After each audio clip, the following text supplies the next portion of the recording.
आज हम करेंगे chapter number 4 cost of capital. इसके अंदर थोड़े से अलग अलग मेथड और टाइप्स हैं, तो जो जो इम्पोर्टेंट है, जो जो एग्जाम में आने वाला है, हम सिर्फ वो देखेंगे, क्योंकि यूनिवर्सिटी इतना आपको क्वेश्चंस नहीं करेगी। तो जो जो आएगा पहले मैं आपको कॉस्ट ऑफ कैपिटल एक्सप्लेन करती हूँ, फिर इसके फॉर्मूले और फिर इसके टाइप, फिर हम स्टार्ट करेंगे। ठीक है, आपको पता होगा कैपिटल। ठीक है, मैं इधर लिखती हूँ कैपिटल। कैपिटल में दो टाइप, ओन, बोरोड कैपिटल। ठीक है, जैसे कि ओन में अगर आप देखा जाए, ओन में देखा जाए इक्विटी,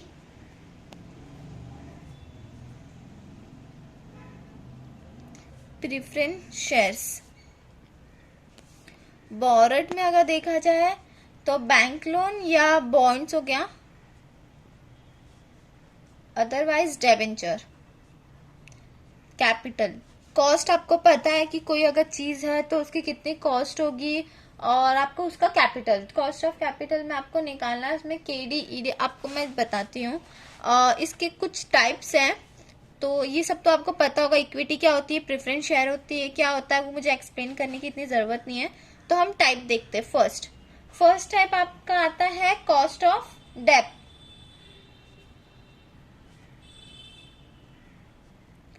जिसको हम कहते हैं केडी। इसको लिखने का तरीका ऐसा होगा, केडी नीचे वे में होगा, मैंने ये आपको एक्सप्लेन करने समझाने में लिखा है। ठीक है, इसको हम कहते हैं केडी। कॉस्ट ऑफ डेब्ट का एक फॉर्मूला है, मैं आपको फॉर्मूला लिखती हूँ फिर आपको बताती हूँ पूरा कैसा फॉर्मूला है। KD is equal to I bracket 1 minus T bracket close plus RV upon NP divide by N, RV plus NP upon 2 into 100। अब ये आरवी एनपी एन ये सब आपको क्या, ये आपको ऐसे नहीं समझेगा, मैं एक्सप्लेन करती हूँ। केडी तो आपको पता है कॉस्ट ऑफ डेब्ट हो गया। अगर हमें एग्जाम में कैसे पता चलेगा कॉस्ट ऑफ डेब्ट, एग्जाम के क्वेश्चन के नीचे आपको जो कहा जाएगा कैलकुलेट दी एक्सेट्रा एक्सेट्रा, उसमें आपको प्रोनाउंस साफ साफ क्या होगा कि कॉस्ट ऑफ डेब्ट निकालना है या कॉस्ट ऑफ प्रेफरेंस शेयर निकालना है या क्या निकालना है।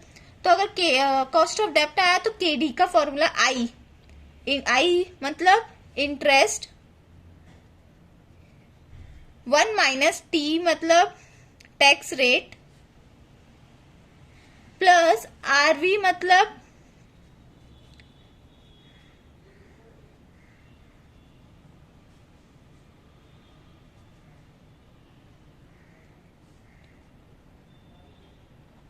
रिडम्बल वैल्यू, एंड एनपी मतलब आपको पता होगा, और एन मतलब क्या होता है आपका number of years, number of year, इनको इसमें डिवाइड करना है, मैं बताती हूँ। एनपी मतलब होता है आपका net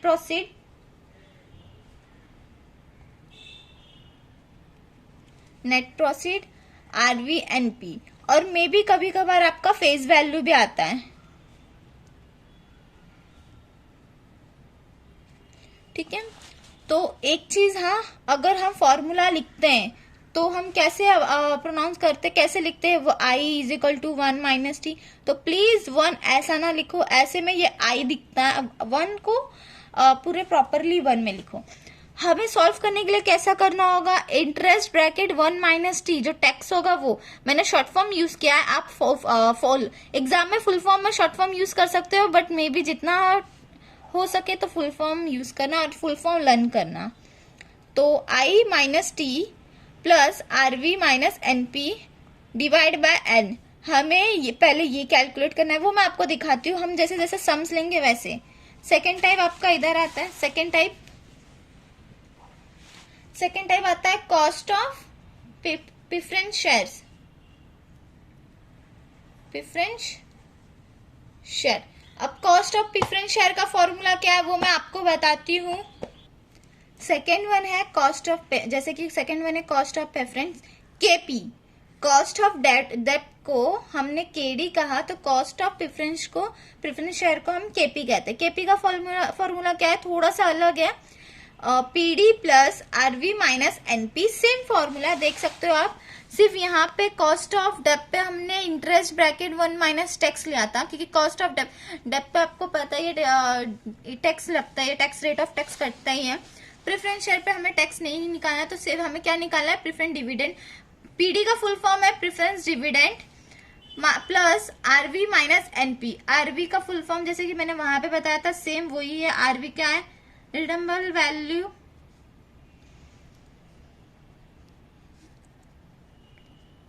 NP same net proceed NP N means number of year वो इंटू 100 डिवाइड बाई 2 एक्सेट्रा। तीसरा टाइप हमारा आता है, आप लोग फॉर्मूला लर्न करोगे, विदाउट फॉर्मूला सम्स नहीं आएगा। तीसरा फॉर्मेट हमारा आता है cost of equity. Cost of equity जिसे हम कहते हैं KE, ऐसा लिखते हैं। तो KE का फॉर्मूला हमारा क्या है वो मैं आपको बताती हूँ, D अपॉन P। ठीक है, KE का फॉर्मूला D अपॉन P। इसका फुल फॉर्म जैसे कि अगर हम बोले इसका फुल फॉर्म है D मतलब डिविडेंड, और इसका मतलब हम लेंगे नेट प्रॉफिट। P का मतलब है नेट प्रॉफिट लो या मार्केट प्राइस। जो इशू होता है ना, इशू ऑफ मार्केट, जो हमें प्राइस मिलता है वो हमारा वो हमारा नेट प्रॉफिट हो जाता है।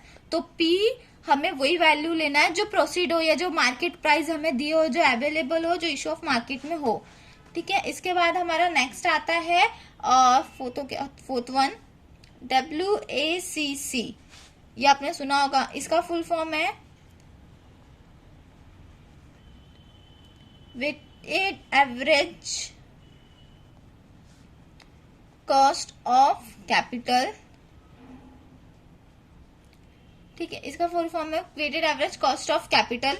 ये हमें कैसे लिखना है वो मैं आपको बताती हूँ। Weighted average cost of capital, इसका फॉर्मूला होगा KE। अब हम इसमें KE क्यों लिया, क्योंकि वेटेड एवरेज हमें उसी का निकालना है, कॉस्ट ऑफ कैपिटल का। तो मे बी फॉर्मूला भी मिलता जुलता होगा। तो D upon P into 100 plus G। अब ये G क्या है, G का मतलब है ग्रोथ रेट, कितना हमारा ग्रोथ रेट है, कितना हमारा ग्रोथ हुआ है वो मैं सम्स में आपको बताते जाऊंगी। अब WACC में भी दो टाइप होते हैं, WACC में भी हमारे दो टाइप है। ठीक है, दो टाइप है। जो पहला होगा हमारा weighted average cost of capital minus BVW, यहाँ हम ये सम्स के साथ देखेंगे क्या है। दूसरा क्या है हमारा WACC क्या, रिवाइज। चाहे आप रिवाइज WACC लिखो या WACC रिवाइज लिखो, आपका ये जो टाइप है। बट पहले हम सम सॉल्व करते आएंगे, धीरे धीरे देखते हैं क्या है। ये सब एग्जाम्स में ऐसे सारे पूछे जाते हैं, इससे एक्स्ट्रा आपको कुछ नहीं पूछा जाएगा।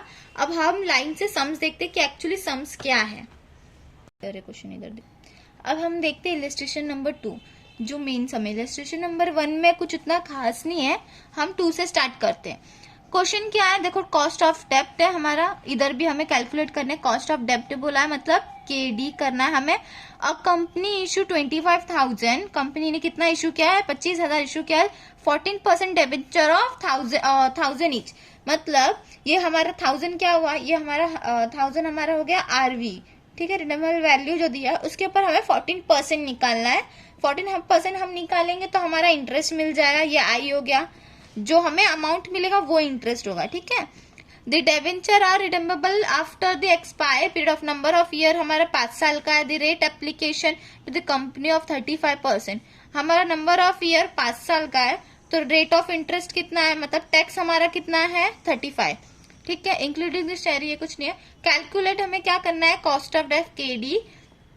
आगे क्या बोला है, calculate tax if debenture are issue, मतलब अगर हमारा डिबेंचर 1000 है, अगर हमारा डिबेंचर 1000 है तो हमारा जो इशू होगा 5% पहले उस पर डिस्काउंट निकलेगा, प्लस 2% फ्लोटिंग, जो मार्केट वैल्यू, जो मार्केट की कॉस्ट हो गई, जो फ्लोटिंग अप एंड डाउन। आपने शेयर डिबेंचर आपको पता हो, शेयर्स पता होगा, जो गिरता है उठता है, तो उसके ऊपर डिपेंड है। ठीक है, हम सम्स देखते हैं फिर मैं आपको बताती हूँ। Illustration number 2, page number 170 chapter number 4। ठीक है, पहले हमें जो जो दिया हुआ है ना, पहले हमें जो जो यहाँ पे दिया हुआ है उसको हम यहाँ पे एकदम क्लियरली लिख लेंगे, जैसे फिर बाद में हमें यहाँ पे झाकम ना करना पड़े, देखना ना पड़े। पहले हमें क्या है, इंटरेस्ट। इंटरेस्ट हमारा कितना है 14%। अब आप बोलोगे 25,000 को क्या करना है। 25,000 हमारा सिर्फ कंपनी ने इश्यू किया है, तो उसको कुछ नहीं करना है। आगे देखते हैं। इंटरेस्ट हमारा 14% है डेबेंचर में, ऑफ ₹1000 ईच। ठीक है, ऑफ ₹1000 ईच, तो हमारा कितना निकलेगा, ₹140। आप देख सकते हो कैल्सी में 1000 इंटू 14%, 140 आ गया। तो ये 140 हमारा क्या है, इंटरेस्ट। ये हमारा क्या है, इंटरेस्ट। ठीक है, नेक्स्ट हमें क्या दिया हुआ है, इंटरेस्ट निकल गया 1000। जो हमारा आरवी है, रिडम्बल वैल्यू है, वो हमारा 1000 हो गया। ठीक है, बिना फुल फॉर्म जाने, बिना फॉर्मूले के आपको सम सॉल्व करने नहीं आएगा। पहले आप लोग वीडियो को पॉज करके अच्छे से देख लेना। डेबेंचर क्या नंबर ऑफ ईयर कितना है हमारा, एन कितना है हमारा, 5 ईयर्स है, एन है, एन हमारा 5 ईयर है। आगे क्या रेट कितना है, टैक्स रेट टी कितना है हमारा 35%।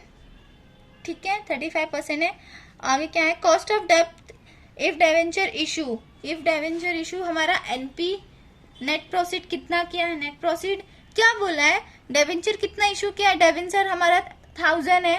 ठीक है, जैसे मैंने आपको यहाँ बताई थी, डेवेंचर ने इशू किया कितने पे, 5% डिस्काउंट है प्लस 2% हमारा फ्लोटिंग है।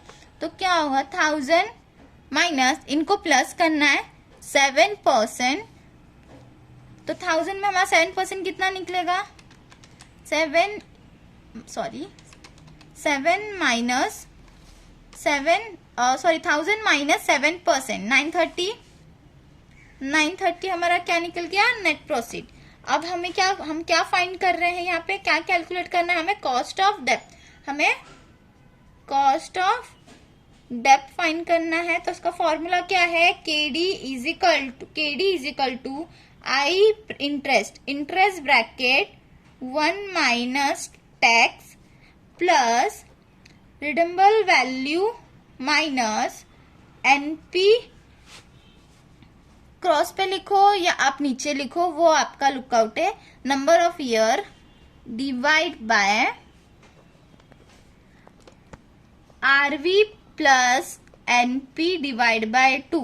ठीक है, अब हम वैल्यू पुट करते हैं। ओके, आई कितना हमारे पास, आई हमारा 140 है। देखो हमारा 140 हमारा आई निकला, आई हमारा 140 है। ये फॉर्मूले में इंटू 100। टेक्स्ट बुक में आपको इंटू 100 नहीं दिया होगा, बट आपको लेना इन परसेंट फॉर्म में। इसका आंसर भी है ना, इसका आंसर भी है ना आपको परसेंट फॉर्म में ही मिलेगा, विदाउट परसेंट फॉर्म आपको नहीं मिलेगा। तो इंटू 100 लोगे तो आपका आंसर इजिली निकलेगा, इंटू 100 नहीं लोगे तो थोड़ा आपको लेंथी पड़ेगा। ठीक है, ब्रैकेट 1 माइनस टैक्स हमारा कितना है, टैक्स हमारा 35% प्लस आरवी कितना हमारा 1000 माइनस एनपी कितना हमारे निकला 930। नंबर ऑफ ईयर क्या है, divide by number of year हमारा 5 है, देख सकते हो आप। ठीक है, डिवाइड बाय आरवी वापस हमारा 1000 प्लस 930 डिवाइड बाय 2। ठीक है, अब ये तो आपने बेसिक मैथ्स अपने स्कूल में भी किया होगा। अब हमें निकालना है 1 माइनस 35%। देखो कैसे, पहले एक एक ब्रैकेट हम फाइंड करेंगे। वो आपने ऑर्डोनॉमस करके सुना होगा कैसे होता है, पहले मल्टीप्लिकेशन, डिवाइड, प्लस, माइनस, हम लाइन से करते जाते हैं। तो ये एक बेसिक रूल है जो आपको पता होनी चाहिए। तो 1 माइनस 35% 0.6 इंटू 140 कितना है हमारा 91 प्लस 1000 माइनस 930 कितना है हमारा 70 डिवाइड बाय 5, 14 आ गया हमारा। ठीक है, अब इनको प्लस करना है, इनको प्लस करना है 1000 प्लस 930 19000 है 19 इसको डिवाइड भी करना है 1930 है 1930 डिवाइड बाय 2 965। ओके, अगर हम इनको प्लस करेंगे तो हमारा आता है 105 डिवाइड बाय 96 डिवाइड बाय 96, ये इंटू 100 है, इंटू 100 ठीक है। अब हम इसको डिवाइड क्या आंसर निकालेंगे 105 डिवाइड बाय 965 इंटू 100 वही आएगा 1088। आंसर क्या आया हमारा 10.88 इन परसेंट फॉर्म। आप देख सकते हो 1088, आप चेक भी कर सकते हो, हमारा आंसर 1088% फॉर्म में है। अब हम नेक्स्ट करेंगे illustration number 3 in next video.